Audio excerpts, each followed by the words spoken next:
और अब रुक करते हैं बिहार विधानसभा का। वहां पर कार्रवाई शुरू हो चुकी है। दरअसल नीतीश सरकार को बीजेपी के साथ मिलकर फ्लोर टेस्ट में पास होना है। दोपहर 12 बजे स्पीकर हटाने का प्रस्ताव, लेकिन उससे पहले सदन की कार्रवाई शुरू होते हुए नीतीश सरकार का भविष्य इस फ्लोर टेस्ट पर टिका हुआ है। अगर वहां की मैनेजमेंट को समझा जाए तो जरा गणित को समझिए। बिहार विधानसभा में कुल सदस्य 243 हैं, यानी बहुमत के लिए 122 विधायकों का समर्थन चाहिए।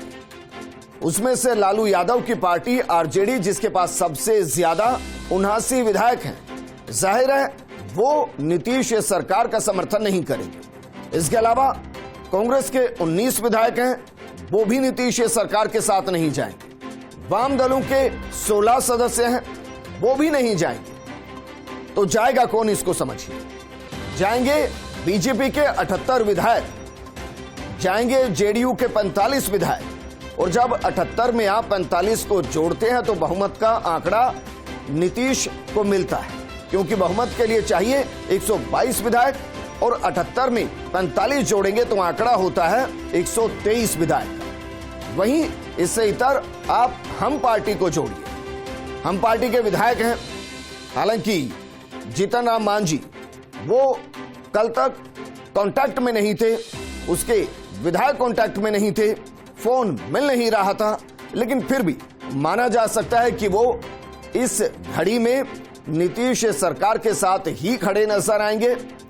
और ऐसे में नीतीश कुमार को बहुमत हासिल करने में ज्यादा समस्या बिहार के अंदर होती दिखाई नहीं देती। तो देखिए, एक चेहरा बदलता नहीं है, सहयोगी बदलते चले जाते हैं।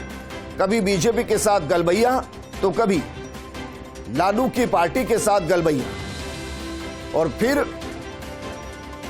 एक नए घटक दल का उदय करते हैं, जिसको नाम भी दिया जाता है INDIA, और अघोषित तौर पर उसके संयोजक के तौर पर नीतीश कुमार काम करते हैं, और काम करते हैं बीजेपी के खिलाफ।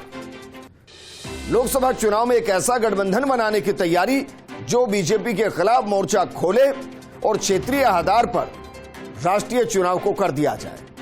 लेकिन जब वहां सफलता नहीं मिलती तो फिर नीतीश कुमार बीजेपी के साथ ही गठबंधन में आते हैं, नई सरकार बनाते हैं, मुख्यमंत्री की शपथ लेते हैं, और आज फ्लोर टेस्ट में बहुमत साबित करने के लिए सभी बिहार विधानसभा पहुंच चुके हैं।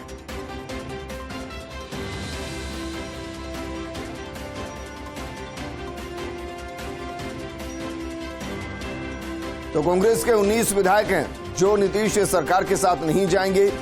इसके अलावा जिस पार्टी के पास सबसे ज्यादा विधायक हैं आरजेडी, वो भी नहीं जाएगी नीतीश सरकार के साथ, क्योंकि उन्हीं से तो अलग होकर नीतीश बीजेपी के साथ आकर सरकार बना रहे हैं। और ये झटका है, ये झटका सिर्फ आरजेडी को नहीं है, ये झटका सिर्फ कांग्रेस को नहीं है, ये झटका दरअसल विपक्ष की उस एकता की मुहिम को है, जो ये सोच रहे थे कि चलिए हम क्षेत्रीय आधार पर धुर विरोधी हुए तो क्या हुआ, हम राष्ट्रीय आधार पर कॉमन मिनिमम प्रोग्राम के साथ एक साथ आएंगे और बीजेपी को टक्कर देंगे। लेकिन बीजेपी 2 कदम आगे, जिसने INDI गठबंधन की नींव रखने की कोशिश की, जो अलग अलग राष्ट्रीय नेताओं से मिलकर सबको एक साथ लाने की जिसने कोशिश की, बीजेपी ने उसको ही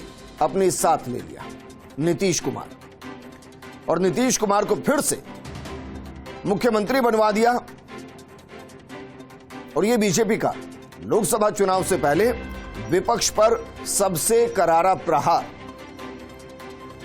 यह वो चेहरा जो सेंटर ऑफ अट्रैक्शन INDI गठबंधन में भी रहे और आज भी सेंटर ऑफ अट्रैक्शन बिहार की सियासत में। यह चेहरा नहीं बदलता, सहयोगी बदलते हैं। बिहार की सियासत बदलती है, जनता का मूड बदलता है, लेकिन जो नहीं बदलता वो मुख्यमंत्री की कुर्सी पर बैठा ये चेहरा, जिसे बिहार में नीतीश बाबू कहते हैं। जरा सोचिए, जिस लालू यादव के साथ धुर विरोधी रहे। जब बीजेपी ने उनको मुख्यमंत्री नहीं बनाने की ठानी तो आरजेडी के साथ मिलकर वो मुख्यमंत्री बन गए। और अब जब उनको लगा कि नहीं, बेहतरीन मौका है भविष्य के लिए, तो बीजेपी के साथ फिर से आ गए। ये तस्वीरें हैं विधानसभा के बाहर की, जहां की सियासत राष्ट्रीय राजनीति को प्रभावित करती है। और एक बार फिर से जिस अंदाज में नीतीश कुमार की सियासत ने न सिर्फ विपक्ष की एकता, विपक्ष के मंसूबे, विपक्ष के भविष्य को प्रभावित किया है, उसके साथ ही बीजेपी के खिलाफ बनने वाले मोर्चे में भी सबसे बड़ी सेंधमारी दरअसल यही है। ये गणित आपको समझा रहे हैं।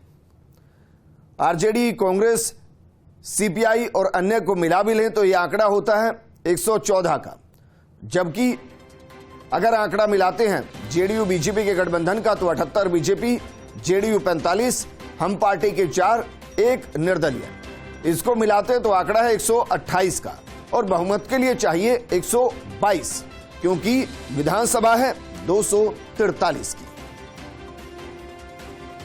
पटना से हमारे सहयोगी सर्वेश सिंह जुड़ गए हैं। सर्वेश, क्योंकि ऐसा लगता है कि बिहार की सियासत में सर्वा नीतीश कुमार है, लेकिन जीतन राम मांझी की पार्टी सुनने में आ रहा था कि कांटेक्ट नहीं कर रही है, फोन स्विच ऑफ है। अभी जानकारी लग पाई कि कहां है और किसके साथ है?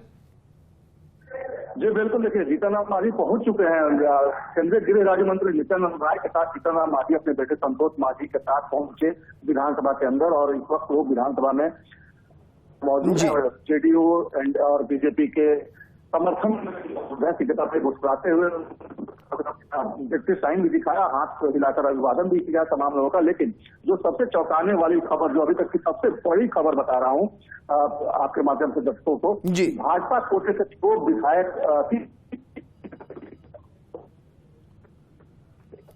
सर्वेश, आपका ना ऑडियो कट रहा है, आप दोबारा बताइए क्या कह रहे हैं। आप कह रहे हैं कि बीजेपी के 2 विधायक विधानसभा नहीं पहुंचे अभी? 3 विधायक बीजेपी कोटे के रश्मि वर्मा, मिश्री लाल और भागीरथी देवी जी, ये 3 विधायक जो है वो गायब है। जेडीयू से बीमा भारती, डॉक्टर संजीव और दिलीप राय, ये 3 विधायक है जेडीयू कोटे से, ये भी गायब है। आरजेडी कोटे की अगर बात करें तो नीलम देवी और चेतन आनंद, जो आनंद मोहन के बेटे हैं, और नीलम देवी जो बाहुबली अनंत सिंह की वाइफ है, ये 2 विधायक अभी तक नहीं पहुंचे। हालांकि विधानसभा की कार्रवाई शुरू हो गई है। राज्यपाल के अभिभाषण के लिए सारे विधायकों को सेंट्रल हॉल में इकट्ठा किया गया है, जहां पर राज्यपाल अपना अभिभाषण दे रहे हैं। तो ये अभी तक की अपडेट है। सर्वेश, वाकई में बड़ी खबर है। ये बड़ी खबर इसलिए क्योंकि आप कह रहे हैं कि 6 विधायक जेडीयू बीजेपी गठबंधन से नहीं पहुंचे, 128 कुल विधायक हैं, आंकड़ा हो जाएगा 122 का, तो भी बहुमत का आंकड़ा तो है, लेकिन ये तो रिस्क जोन है। क्या इसको डैमेज करने के लिए आरजेडी के विधायक गायब हुए हैं? जी देखिए, आरजेडी के विधायक भी 2 गायब हैं, नीलम देवी और चेतन आनंद, जैसा कि मैंने बताया। लेकिन जब जीतन राम मांझी आ गए हैं और उनके साथ 4 विधायकों का समर्थन एक तरह से कहा जाए तो है, तो ऐसी परिस्थिति में बहुत दिक्कत नहीं लगी नीतीश कुमार को। नीतीश कुमार साफ तौर पर आश्वस्त दिख रहे थे जब वो सदन के अंदर पहुंचे थे, और मुस्कुराते हुए उन्होंने तमाम लोगों का अभिवादन किया। जो बीजेपी कोटे वो पहुंचे, जो राम मंदिर को बताया, ये 3 विधायक माना जा रहा है कि अभी राज्यपाल का भाषण हालांकि चल रहा है, फ्लोर टेस्ट की बारी उसके बाद आएगी, तो कहा यही जा रहा है कि वो विधायक भी पहुंच सकते हैं किसी वक्त, और इंतजार सबको है। एक और सवाल कहा जा रहा है कि स्पीकर को बदला जाएगा, या मैं कहूं कि प्रोटेम स्पीकर बनाया जाएगा। जानकारी लग पा रही है कि किसका नाम चल रहा है? देखिए, नंदकिशोर यादव जो है उनको अध्यक्ष बनाया जा सकता है। फिलहाल जो है अभी जो अविश्वास प्रस्ताव अध्यक्ष के लिए लाया गया और जय चौधरी के खिलाफ, तो उसको लेकर अभी एक तरह से कहा जाए तो उसको लेकर वोटिंग होनी है। उसको वोटिंग होने के बाद अगर बहुमत होता है तो अवध जय चौधरी को अपना पद गंवाना होगा। ऐसी परिस्थिति में उपाध्यक्ष जो कार्रवाई को आगे बढ़ाएंगे। अच्छा, एक और सवाल सर्वेश, बिहार में जो विधानसभा है वहां जो वोटिंग होगी वो डिजिटल वोटिंग होगी या पर्ची के माध्यम से वोटिंग होगी? जी नहीं, बिल्कुल नहीं, ऐसा कुछ भी नहीं होता है। जब वोटिंग की जरूरत पड़ती है तो जो पक्ष में होते हैं उनको अपने स्थान पर ही खड़े होकर हाथ उठाना होता है। ठीक और है। उसके बाद जो अधिकारी होते हैं विधानसभा के अंदर, जो वो काउंटिंग करते हैं उनकी, और काउंटिंग करने के बाद वो जाकर एक पर्ची पर लिखकर विधानसभा अध्यक्ष को सौंपते, जिसके बाद जी। विधानसभा अध्यक्ष ऐलान करते हैं कि पक्ष में कितने वोट मिले और विपक्ष में कितने। ठीक है, मतलब आप कह रहे हैं कि हेड काउंट नहीं होंगे, हैंड काउंट होंगे वहां पर। बिल्कुल बिल्कुल बिल्कुल। ठीक है सर्वेश, एक और बात बताइए, क्योंकि विधानसभा वहां चल रही है, आपको क्या लग रहा है कि कुछ भी वहां थोड़ा बहुत इधर उधर होता हुआ आपको दिखाई दे सकता है, या पूरा फ्लोर मैनेज हो चुका है? नीतीश सरकार को फ्लोर टेस्ट कराने में समस्या नहीं आएगी? अच्छा, फ्लोर टेस्ट भी दो तरीके से होता है। एक होता है कि भाई कोई बिल लेकर आते हैं, उस बिल को पास कराने के समर्थन के साथ फ्लोर टेस्ट हो जाता है। अच्छा, दूसरा जो आप कह रहे हैं कि भाई बहुमत में कितने हैं, इनके समर्थन में कितने, वो हाथ खड़ा कीजिए, हाथ काउंट हो जाएंगे। तो बिल आ रहा है यहां पर कोई, या सिर्फ हाथ काउंट होंगे?